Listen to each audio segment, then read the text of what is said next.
तुमचा हा फुल time professional जॉबच म्हणायला हरकत नाही किंवा एक काम आहे तुमचं. मग अशा वेळेला जर तुम्हाला अं, घरगुती म्हणा किंवा फायनान्शियल कमिटमेंट म्हणा किंवा इतर स्ट्रेस असतील किंवा इतर कमिटमेंट असतील, पण त्याच वेळेला तुम्हाला 100% प्रेझेंट राहून तुम्हाला तुमची कला सादर करायची आहे. तर तुम्ही तो बॅलन्स कसा साधता? स्विच ऑन आणि स्विच ऑफ हे एक टेक्निक खूप गरजेचं आहे. म्हणजे मी प्रशांत सरांना बघितलंय हे. प्रशांत सर कितीही थकतो माणूस.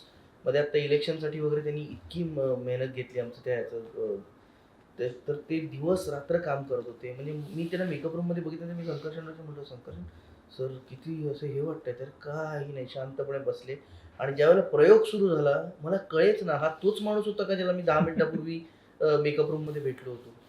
म्हणजे complete different energy all together. आणि माझं असं म्हणणं आहे, की हे आमच्याच क्षेत्रात हे सगळं नाही.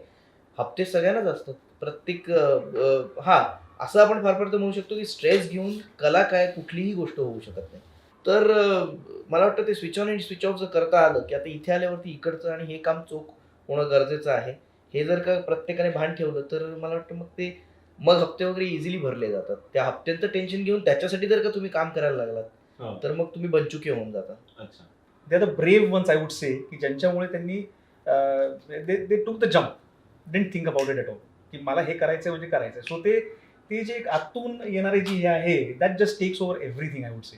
पण बाकी सगळ्यात सगळ्या गोष्टी खाली महत्त्वाचं जातात. तुम्हाला जे काम आवडतं ना, हां. ते जर का तुम्हाला करायला मिळालं ना, हां. तर स्ट्रेस येतच नाही आणि येतच तुम्ही तेच जर का केलं तर त्याच्यामध्ये जास्त मजा आहे. बाकीच्या मग हे साइड गोष्टी असतात. इतर कुंग पांडाच्या भाषेत म्हणायचं झालं तर the secret ingredient is nothing, just yourself. Exactly. कलेकडे मी गरज म्हणून कधी पाहत नाही.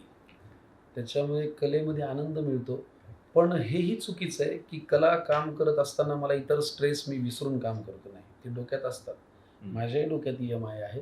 माझ्याही गाडीचे हप्ते भरायचे आहेत. माझंही घर आहे. माझी 2 बाळ आहेत. माझी बायको आहे. मलाही आई-वडिलांना सांभाळायचं आहे. हे साफ खोटं आहे, की मी काम करताना फक्त कामच करतो. मी ते विसरलेलो असतो. अजिबात शक्य नाही. तुमच्या ते डोक्यात असतंच. पण कलेकडे गरज म्हणून बघू नका. तुमची गरज कला पुरवते. इतकं सिंपल सूत्र आहे. मी माझ्या लिखाणाकडे कधीच आता मी जर हे नाटक लिहिलं ना, तर माझे 3 वर्ष सेट बघत नाही. लिहिताना लिहा.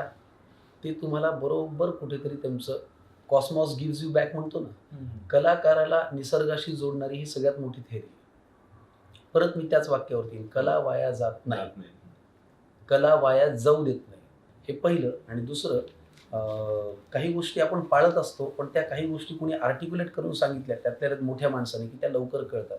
दामलेंनी मला एक शिकवलेलं वाक्य म्हणजे, तुम्ही आन्सरेबल आहात हे लक्षात ठेवा. नाटक किंवा कला इज अ सर्व्हिस इंडस्ट्री, हे सरांचं नेहमीचं वाक्य आहे. सर प्रत्येक वेळेला हे सांगतात. ते प्रत्येक वेळेला सांगतात आणि प्रत्येक वेळेला ते वाक्य मी माझ्या मनामध्ये, बॉडीमध्ये रुजवतो. हो, आमची सर्व्हिस इंडस्ट्री आहे. हॉटेलमध्ये लोक आधी खातात मग पैसे देतात. आमच्याकडे आधी ₹400 देतात मग नाटकाला बसतात. जर ₹400 दिलेल्या माणसाला तू उत्तमच काहीतरी बघून गेला पाहिजेस, हा माझा हट्ट असेल, तर त्या 400चे 4,000 होऊन माझ्याकडे परत येणार. हे 100% खरं.